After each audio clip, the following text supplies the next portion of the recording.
1969లో 369 మంది అమాయకులైన విద్యార్థి నాయకుల్ని పొట్టన పెట్టుకుని రక్తం తీర్మానించింది మీ కాంగ్రెస్ ప్రభుత్వం కాదా? తెలంగాణలో ఉపాధి కల్పించకుండా వందలాది మంది యువకుల్ని నక్సలైట్ల పేరిట ఎన్కౌంటర్లో చంపి ఏర్లై భారించింది మీ కాంగ్రెస్ పార్టీ, మీ కాంగ్రెస్ ప్రభుత్వం కాదా?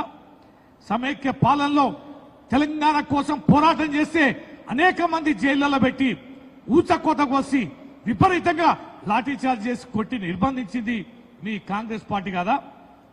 తెలంగాణ ఇస్తానని ప్రకటించి వెనక్కి తీసుకుంటే సమైక్యవాదుల పోరాట ఫలితంగా గుండె గాయమై అనేక మంది నాయకులు, విద్యార్థులు, మేధావులు, మరి ప్రజలు ఆత్మాహుతి చేసుకుంటే, చనిపోతే, బలిదానాలు చేసుకుంటే ఇది మీ కాంగ్రెస్ పార్టీ తాగిన రక్తపు దాహం కాదా?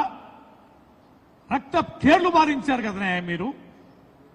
ఇలాంటి మీకు ఇంకా ఎంతమంది రక్తాన్ని ఇవ్వాలి? ఎన్ని రక్తపు తేర్లు మారాలి? ఈ తెలంగాణ ప్రాంతాన్ని ఆంధ్రలో కలిపి ఆంధ్రప్రదేశ్ గా ఏర్పడిన నాటి నుంచి త్యాగాలు చేస్తూనే ఉన్నాం కదా, చస్తూనే ఉన్నాం కదా. చావుకు కారకులు మీరే కదా. ఇంకా ఆ ఆనవాళ్లను పట్టుకొని ఇవాళ రక్తాన్ని ఇవాళ పొలాల్లో చల్లి పండిస్తానే దౌర్భాగ్యకు భాషకు దిగజారిన ఈ ముఖ్యమంత్రికి ఏ రకంగా సమాధానం చెప్పాలో తెలంగాణ ప్రజలు ఆలోచనలు చేస్తున్నారు. ఇవాళ ఎవరికి ఇవాళ ఎందుకు నువ్వు దేవాదుల పంప్ హౌస్లు ఆన్ చేయలే? ఎందుకు సీతారామ ప్రాజెక్టులు లేటుగా ఆలస్యంగా ఆన్ చేశావు అంటే ఇంతకాలం పారిన నీళ్లని ఎవరికి పంపించావు? ఎవరు పంటలు పండించడానికి, ఎవరికి రుణం తీర్చుకోవడానికి నువ్వు పంపించావో యావత్ తెలంగాణ ప్రజలు గమనిస్తూనే ఉన్నారు. నీ గురుభక్తిని చాటుకోవడం కోసం చేస్తున్న ఆపేక్ష, మమకారం కూడా ప్రజలకు తెలుస్తూనే ఉన్నది. తెలంగాణ ఇంజనీర్లు, రిటైర్డ్ ఇంజనీర్లు తెలంగాణ ఉద్యమంలో కూడా అనేక దఫాలుగా వారి ఘోష, వారి బాధ వ్యక్తం చేశారు. అనేక నివేదికలు ఇచ్చారు. ప్రతి నీటి బొట్టును ఏ రకంగా మనం వడిసి పట్టుకోవచ్చు, మనం సాగునీరు అందించవచ్చు అని బ్రహ్మాండంగా ఇంజనీర్లు చెప్పారు. ఆ ఇంజనీర్ల యొక్క అనేక సలహాలు తీసుకునే కేసీఆర్ గారు అనేక నిర్మాణాలు చేపట్టారు.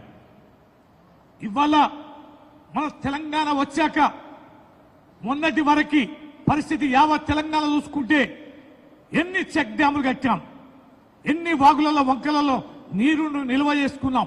48,000 పైగా చెరువులని మనం పునర్నిర్మించుకున్నాం కదా, చెక్ డ్యాముల నిర్మాణం చేసుకున్నాం కదా. యావత్ వాగులు, వంకలు, ఏర్లు అన్నిటినీ రిజర్వాయర్లుగా చేసుకున్నాం కదా. తత్ఫలితంగా భూగర్భ జలాలు పెరిగాయి కదా. భూగర్భ జలాలు పెరిగిన ఫలితంగానే ఈ రాష్ట్రంలో ఉన్న ప్రతి ఎకరాకి సాగునీరు అందింది కదా.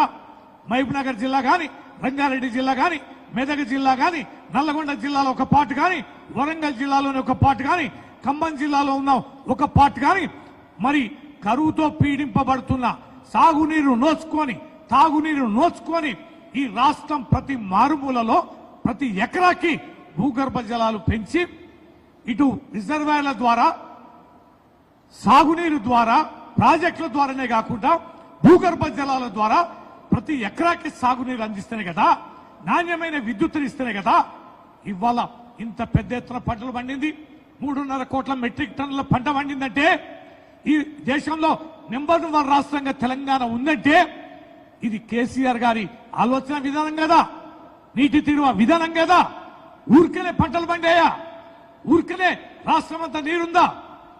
24 గంటల నాణ్యమైన నీరు ఇస్తే ఎక్కడ పడితే ఎక్కడ నీరుంటే అక్కడ రైతులు మోటార్లు వేసుకొని పండించుకున్నారు కదా అద్భుతంగా.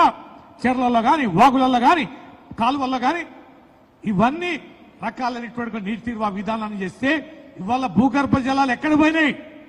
ఆఖరికి నీ ఇసుక మాఫియా చెక్ డ్యాంలను కూడా బాంబులు పెట్టి పేల్చింది కదయా ఓ ముఖ్యమంత్రి. ఇవాళ యావత్ తెలంగాణలో ఎక్కడ చూసినా, ఏ వాగులో, ఏ వంకలలో చూసినా ఇవాళ లారీలు విపరీతంగా ఇసుక తోడేస్తున్నాయి కదా.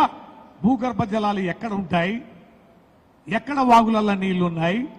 చెక్ డ్యాంలు పేల్చేసి నీళ్లను వదిలిస్తుంటే ఎక్కడైనా ఒక్క చెరువుకి నీళ్ళని తెచ్చాయా? ఇవాళ దేవాదుల బ్రహ్మాండంగా 10 పంపులు ఉన్నాయి కదా, రోజు